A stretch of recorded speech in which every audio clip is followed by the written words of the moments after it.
Hi gorgeous ones.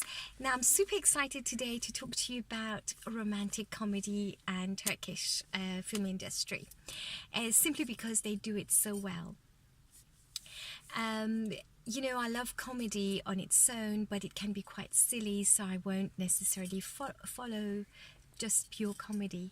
And I love romance, but on its own it can be really heavy.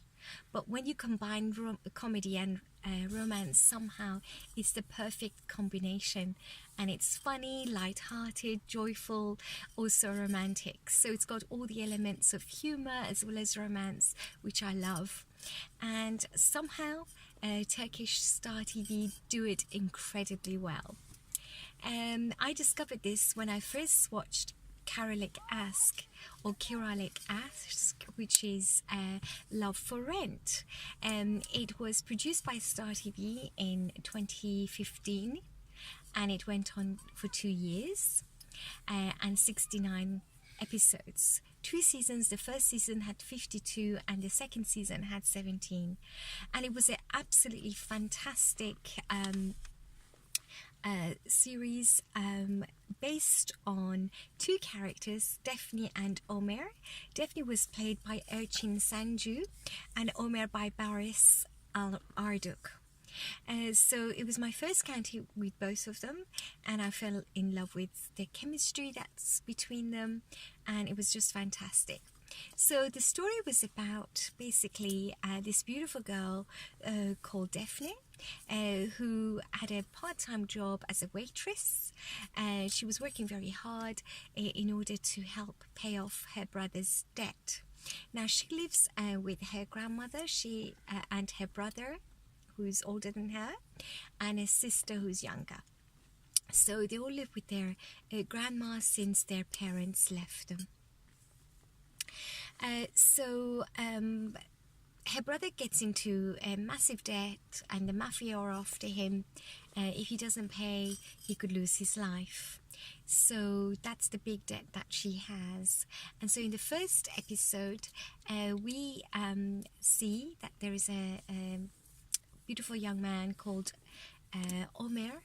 He's a shoe designer, and he has his own company, which he set up with his best friend Sinan.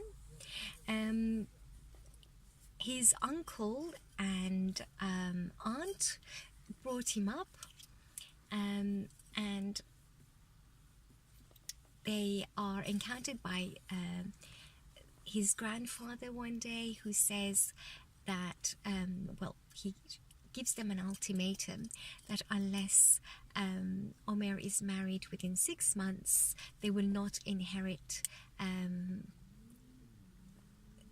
his mansion, and they will lose the roof over their head. They were currently living in his mansion, but he gives the ultimatum. He wants Omer, his only grandson, to be married. He wants to be able to see his grandchildren before he passes away, and so he has this ultimatum with Omer's aunt and uncle. So Neriman, who is Omer's aunt, sets him up with various blind dates, none of which are working. And we see another blind date where he gets up. He's too bored with the girl that has been arranged for him, and gets up and randomly kisses this red-haired, frizzy-haired, but very, very gorgeous waitress out of the blue. The girl walks away in horror, and his auntie realizes that if she could arrange for him to marry this waitress, then they can strike a deal with the grandfather. So she gets this idea. She finds out about this girl a little bit in detail, finds out about her huge debt, the huge debt that the brother has, that she's trying to work for and pay off. and approaches her with this deal. Look, if you marry my nephew, you just have to live with him for 6 months, and I will pay all your debt. I will pay you 400,000 lira. The girl says, look, I only need 200,000 and I want it in advance, and it's a deal. She sort of closes a deal, and that's where the really story starts. So the story is based on this game plan. Now we see that Neriman tries to get Defne prepared for her new role. She has it in mind that she should work in Omer's company as his personal assistant, but she first has to look the part. So they spend a few days transforming Defne to a beautiful supermodel type of gorgeous woman that would be worthy of working at a designer company that Omer has. So they do up her hair, they cut it, they style it, it looks exceptionally gorgeous, and they teach her how to wear makeup in a natural but gorgeous look, and classy manner, and they Neriman gives her a completely brand new wardrobe, from shoes to handbags to clothes, so that she would look absolutely stunning, someone that Omer would just fall in love with immediately. So she starts on her very first day and meets Omer, and up to that point hadn't realized that he was the guy who gave her a random kiss out of the blue at the restaurant just a few days back. So she realizes that he's the guy that she has to woo. So she does play her charms, and very soon Omer is head over heels in love with her. So from morning till the company closes, she's with him. She goes to his house, prepares his breakfast, and goes over his schedule for the day. And during the work day, she takes notes, she takes minutes at his meetings, and attends all his appointments, etc. So they become very close by spending all these hours together. Now there is a photographer at the company, and he is the funniest character, really and truly. Most people just loved watching the season, not just for Omer and Defne, but also for this guy, and he's really cute and funny. And one day the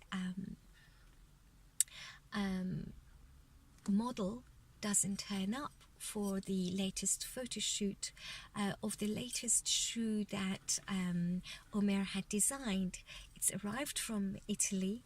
It looks absolutely gorgeous, and they just need a model for it. Now he looks down, sees Defne's ankles, and she has the most beautiful feet and ankles and legs, and realizes that she could save the day. So they do a few sort of hours worth of photo shoots, and the photos turn out amazingly gorgeous.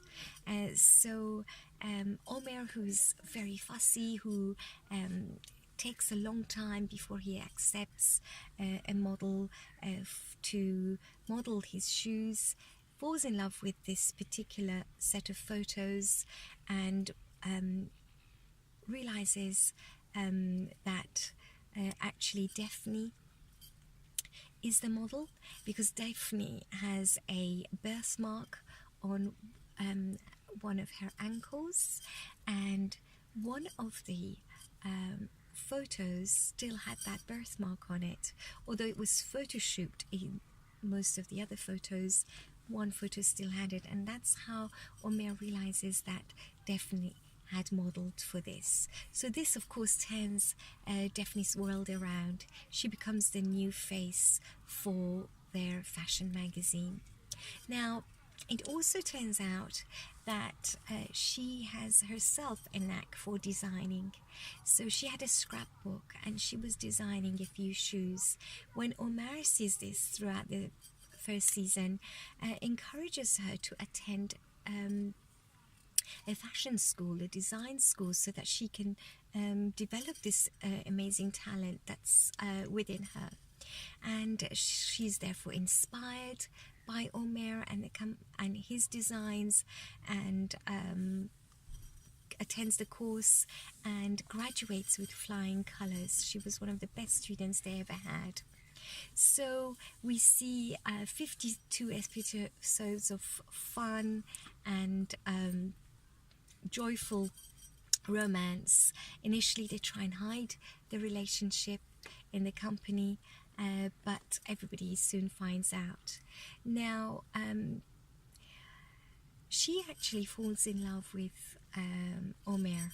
Initially she looked at it as purely a game plan that she would benefit from by paying off her brother's debts, but she genuinely falls in love with this guy. Omer plays a very sensible guy who, although is very much workaholic, and all his mind is based on being prim and proper and coming to work and having everything to the hour, you know, best food, healthiest food, always working out and working really hard as well. So there are a lot of qualities that she begins to admire about him, and she finds herself dreaming about him, thinking about him, and falls in love with him. He's of course smitten by her, and before you know it, they are about to get married.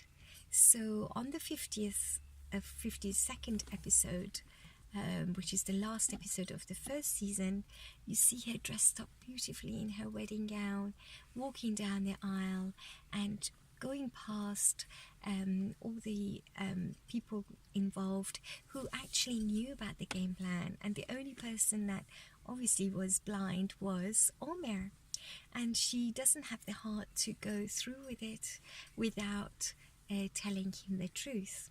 So the season ends with her explaining everything step by step as they literally walk down the aisle. And that's how the season ends. Well, the second season begins with us finding out that the wedding never went ahead because when Omer heard what Daphne had to say, his pride was broken.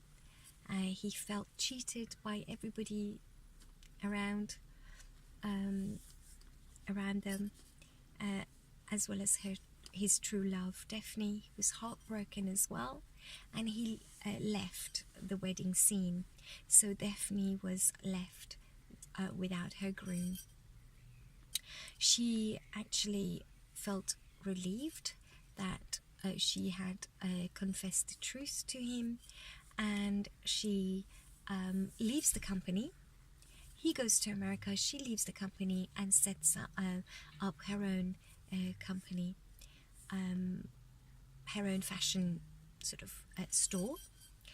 He comes back after a few months to find that she's now a fully qualified, successful fashion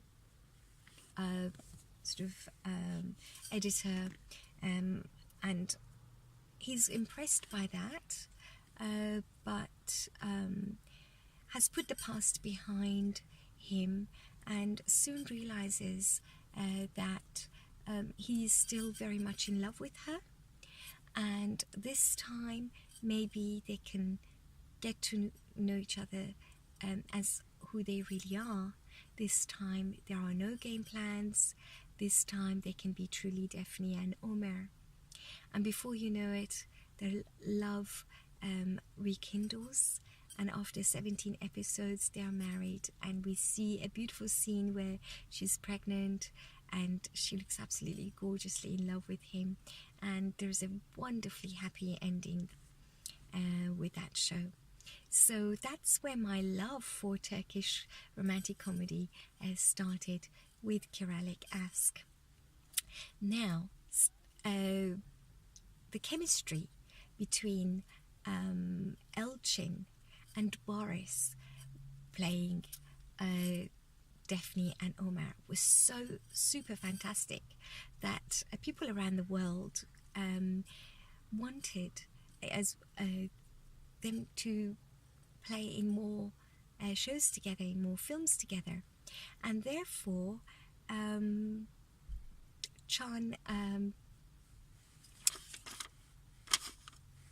the film producers approached them with a new project called Mutluluk Zamani, which is Time of Happiness. This film has recently come out, early 2018. It's another romantic comedy starring our beloved Elcin and Baris. It's only just under 2 hours of a film, but it's pure, innocent, joyful to watch. And yet again, they do it. They do it. Their romantic comedy world justice. They're fantastic together. It's a beautiful story based on a brother and a sister who really love and care about each other. When their parents die, the brother, who's older, decides to dedicate his life to looking after his younger sister. Now, the brother is played by Cengiz Bozkurt, and in the film he's called Tarık, and his sister is played by our gorgeous Elçin Sangu, and her name in the film is Ada. Now, Tarık was short and plump. Ada was tall and slender with her gorgeous red hair. And after the death of their parents, they lose their family home and restaurant by the sea. Obviously they can't afford to keep it, so they lose that. She goes to university, she becomes a teacher of arts, and she specializes in sculpture. And so the film starts actually with her standing by her latest creation, which is a sculpture of a Greek god who is buried in the bottom of the deep ocean. Baris, who loves art, happens to be attending the opening of this arts festival, and he's playing the role of Mert. Mert is on the other side of the sculpture and starts flirting with Ada by making up this story about this piece of art. Ada listens and listens and says, "Now is that so?" And he says, "Yes. If you want to know more, we can I can tell you more about this sculpture over dinner." And so she is annoyed with his flirtatious lies, and immediately sees through him, sees that he's a womanizer, and gives her card to him and says goodbye. Now, when he looks at the card, the business card that she gave him, he realizes that she's the girl who created this sculpture. He's of course embarrassed, buys the sculpture, and he takes a pride of place in his apartment block. He's so smitten by her because usually the girls that go out with him are besotted by him at hello, and he has never found it difficult to woo a woman, to take her out for a drink, even take her to his apartment afterwards and spending the night with. This is the first time he has met a woman who was not impressed by his flirtation and who actually has walked off. So he decides to find out a little bit more about her, finds out that she is a teacher at this school, and appears at the school the following day. She says, "Are you following me? You know, what's going on?" Still doesn't pay him any attention. He says, "Well, when do you break up? Let's go for coffee. I just want to prove to you that I'm not a worthless person like you. Obviously, the first impression I made on you. I want to change that. I want to redeem myself." She says, "I'm not interested. I don't have time for you." And so he continues to find out a little bit more about who she is in the meantime. At the same time, we find out that her brother Tariq is going through a depression. It's a bad time for him. He can't hold a relationship with anybody, and his last relationship only lasted 2 months. He, from a distance, fancied this girl called Aseman and decides to apply for a job at a company where she works. Now, it so happens that Mert is the head of this company, and so he starts working there and takes his office place facing Aseman's desk, so he's always looking at her and dreaming about her. Now, one day when she was on a balcony and he was staring at her, he accidentally falls down, and people think that he is committing suicide. Well, as he's falling down, Mert was having a business meeting with a group of Japanese writers who were interested in his role at the company, which was to, he's a, let's say, a motivational speaker. He always talks to people about happiness, and he writes books on this, and that's what the company promotes. So when they see this worker committing, attempting suicide by falling or throwing themselves off a balcony, he turns around, pulls Tariq's hand and brings him into the room, thus saving Tariq from falling to the ground and crashing to his death. The Japanese writers say, right, so here's an opportunity.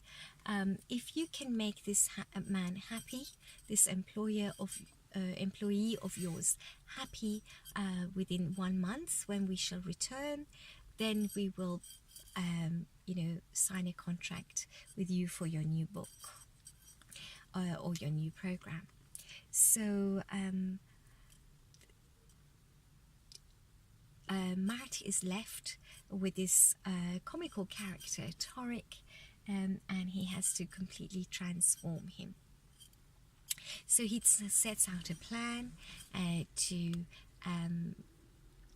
have him change his hairstyle, change his looks, and change his wardrobe totally, and taking him out at night. He also teaches him how to chat to a lady and how to woo a lady, etc. In the meantime, he realizes that Defne has a brother, and that he is actually her brother. So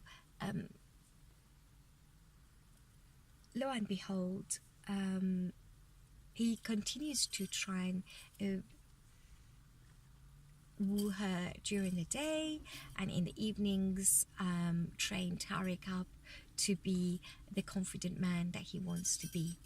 So one day he approaches Ada to take her out for coffee. She was walking on in a park, and she doesn't want to have anything to do with him, so he walks into the main road in front of the cars, right in the middle of the traffic, and says, I will stay here until you agree to have coffee with me. And she says, no, you're mad, I'm not going to have coffee with you, and sees a lorry approach about to hit him and gives in. She says, okay, we'll go out, you know. And so he's happy about that, and he says, right, meet me tomorrow morning at 10 a.m. She says, where are we going? He says, it's a surprise. So he realizes that she's not the usual girl that he goes out with. She's not easily impressed with the cliches of having balloons go up in the air, or taking her where music will be played to her, etc. So he has something else in mind. So the following day he takes her to his favorite hobby, which is car racing, and she has a fantastic time. She's all for it. She has a great time, great fun, and you know, is happy to get to know him for who he is. And he drops her off to her place in the evening, and they meet up again. This time she has a surprise for him, and she takes him across the water to the other side of the lake, to her family home, and she tells him the story about the family home being lost when they lost their parents. And she says that I finally managed to buy this restaurant back, and my goal is that my brother will leave the job where he's not happy, and that together we can run the family business and live together here, out of the you know, away from the hustle and bustle and chaos of city life. By spending this second day with Ada, Mert begins to fall in love with this beautiful girl who is very much in touch with reality. She's still very much in touch with her past experiences, and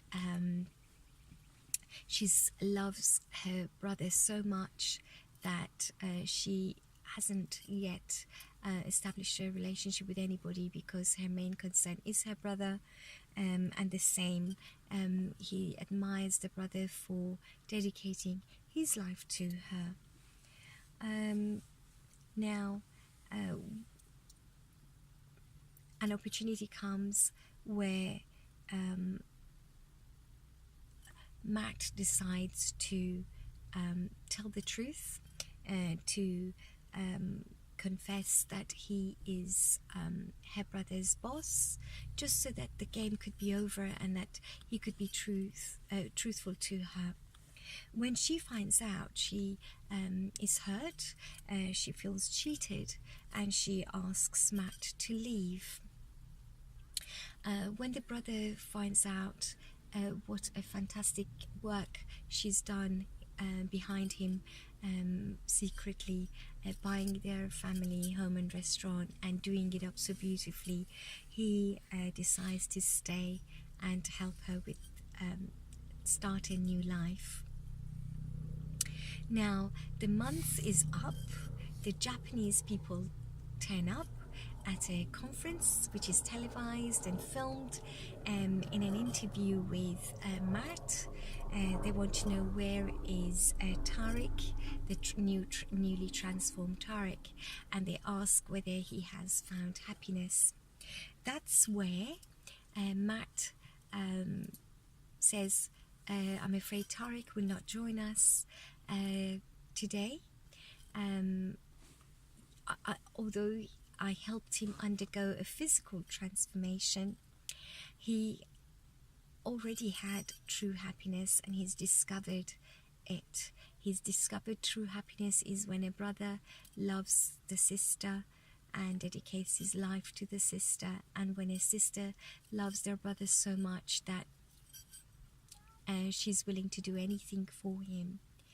And he is literally confessing that his idea of happiness has always been very superficial.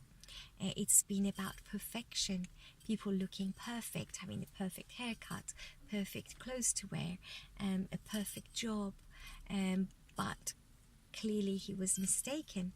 Happiness has many flaws, as indeed love has, but you love unconditionally.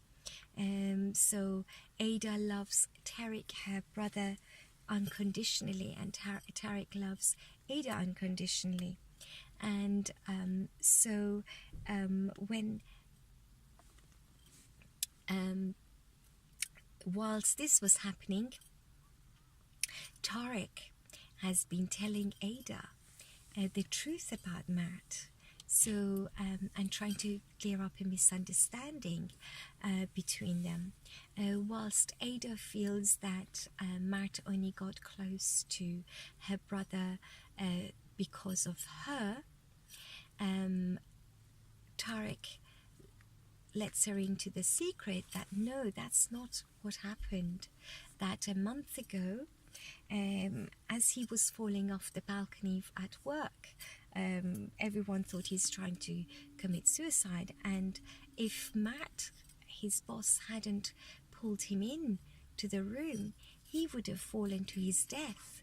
So he is grateful because Mert saved his life, and in fact over the last month he's been helping him a lot to build up his confidence within himself and with women, and he has helped him find his new self, his sense of style and fashion, and reassures Ada that that's really all it was. It was just an innocent arrangement, a deal that Mert made with this Japanese group, his Japanese clients, and when Ada listens to this, she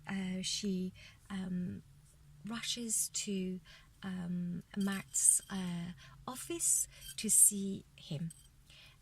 As she walks into this massive press conference that was going on, and here's Mert confessing about Tariq finding true happiness, and so she makes a comment. He realizes that she's in the audience, that she's come back, and therefore must have forgiven him, and they have a beautiful little discussion that everyone is listening to and applauding, and they have a kiss, and the film ends beautifully there. So I did really love it, and I advise anybody else who loves the chemistry between Elcin and Baris Arduç to watch it. It's really good fun. Now that brings me to Erkenci, my third romantic comedy that I really love, and that just started 3 weeks ago, and it was absolutely fantastic. It's called Early Bird, and it starts Demet Ozdemir, who plays Sanem, and Yaman, who plays Can. Now, it's based on the story of a a women's fashion magazine called The Countess, and the founder has two sons, Emre and Can. Can goes away. He's a internationally known, well-known photographer who's got a very wild character. He doesn't like wearing suits and working at the fashion magazine. Instead, he's been traveling, taking photographs all around the world, in Arabia, Africa, you name it. Wherever he finds an interesting subject, he likes to photograph them. So he's rough and ready.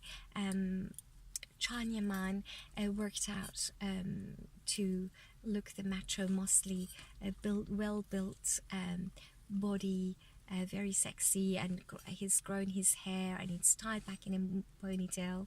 So he's had a change of transformation, like it really transformed himself to play this role as Yaman. And then we have his brother, who is Emre, who loves to wear his suit. He has been his father's right-handed person and wants to take over the company one day. But his father finds out that he has a health issue. He needs to take some time out to get better. So he asks his eldest son, Can, to come back and to look after the business while he sorts a few things out. He doesn't tell his sons that he's ill. Can finds this out from his father's lawyer, because initially he had said no, he can't stay, although he's happy to have come for a visit. But when his father's lawyer tells him the true reason why his dad has to take a break, he agrees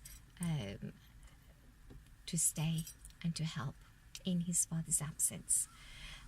This raises a great deal of jealousy in Emre, his brother, who is a great rival and is a little bit jealous of his father's intentions, and is secretly going out with this girl who used to work with his father at the company, but he had fired her. So she's gone and set up a rival fashion magazine and wants him to be his spy in the company, her spy in the company. And if there are any deals to be closed, she wants in on it. And so unfortunately, that's the brother that Can has. Now we have a beautiful girl called Sanem and her sister. Her sister actually works in the company already as Emre's personal assistant. Their parents have a grocery shop, and her dad has a huge debt. It's 40,000 liras, and he's in danger of having to sell up the business just to be able to pay up the debt. So she has to give up working at his grocery store and look for a job. Luckily, she finds a position at her sister's fashion magazine and starts working there. In fact, on the very first day that she starts is when Can comes back from his trip, and all the girls are drooling over how gorgeous this the son of their boss looks, and she's very innocent and very cute, and she doesn't see what they see in him initially, although she can't help but agree that he is very handsome. Now, she's not the usual city girl that Can has ever met. She loves her cups of tea, whereas they love their coffee, cafe latte, cappuccino, etc. It's just not the thing that they do. They don't have cups of tea in the city. If you're a city girl, you go for your coffees. And they love to have a diet where they eat nothing all day, and they're always on detox programs. Yet she loves her food, and yet she looks stunning. She's got a beautiful figure. She's very pretty. Now, what happens is that there is a celebration of the 40th anniversary of the magazine, and in the evening, John dresses up in a suit, turning out really well, beautiful shiny shoes, and he's obviously been away, so he's arranged for his girlfriend to come and meet him at the top balcony where the gala is, in the private suite. And so he goes up to her to meet with her before the gala starts. Now, Sanem, who's just started at the company, she is also invited to the gala, so she's dressed up beautifully as well, and she needed a break, so she just wanted to go and freshen up, and she accidentally walks into this dark room where Can thinks that his girlfriend has arrived, grabs her in the dark and shares a most beautifully romantic kiss with her, and holds her hand, and as he's kissing her, he realizes that she smells differently to what he remembers her to smell, and she feels a little bit differently in his arms. So obviously in a state of shock, Sanem lets go of his grip and walks out of the room. All she remembers is that he had a beard and he had beautiful suit and shiny shoes, because that's all it was too dark, but as she walked away, she saw his shoes and his tuxedo. So she comes out thinking, my God, what was that I just experienced? What a beautiful feeling, and immediately falls in love with this secret, handsome prince, and immediately thinks of him as the bird albatross. Albatross is a very strong bird, and it has the mightiest wings of all the birds, and it's found in the Galapagos Islands. That's a place which she would really love to visit, and all she knows is that albatross is a bird that's lonely, that travels alone, has strong mighty wings,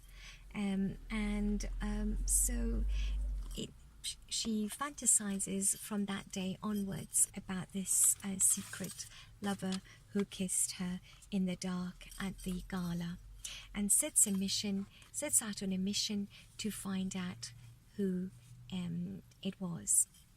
She realizes that he works at the company, so she asks one of her best friends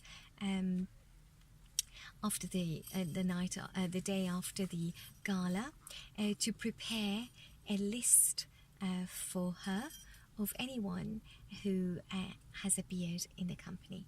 So she slowly goes through each person, tries to find them, tries to tick or cross them until she finds her mystery albatross man. In the meantime, John can't help but notice Sanem. Sanem is cute, she's funny, she's innocent at the same time. She loves her cups of tea like he does, and can't help but notice her. Now, within his first 2 or 3 days of being back at his father's company, and they realize that they're losing all their clients to another to this girl who set up her own firm. So there must be a spy within themselves. So John tells Emre that he's worried that this is happening, that he's going to check everybody's computers to see who's been emailing to this girl. And now Emre was using Sanem's sister's computer all this time, always leaking out information to his girlfriend.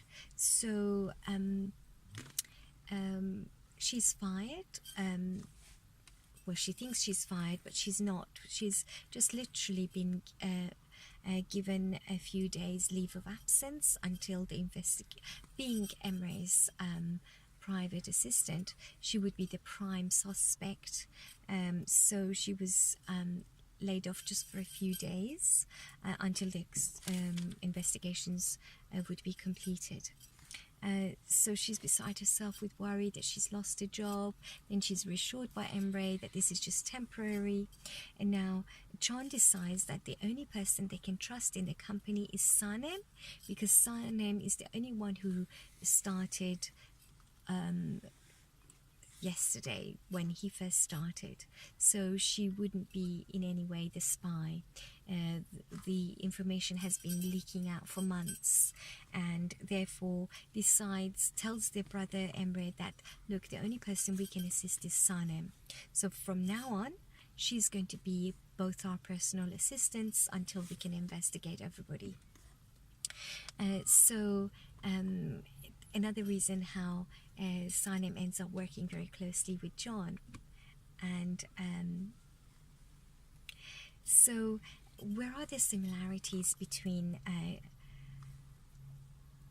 Erkenci and Kiralik Ask for me and many viewers is that here we see a very pretty girl who has no confidence, but in the next episode that we are all waiting to see, which is tomorrow night, which is Tuesday night at 8 in Turkey, the broadcast is that at that time, is that they discovered that she has that natural beauty, that beautiful smile, which you don't know if it's a smile of happiness or unhappiness, but she's got that look in her face where she doesn't even know how beautiful she is, and they use her as a model for their next fashion shoot.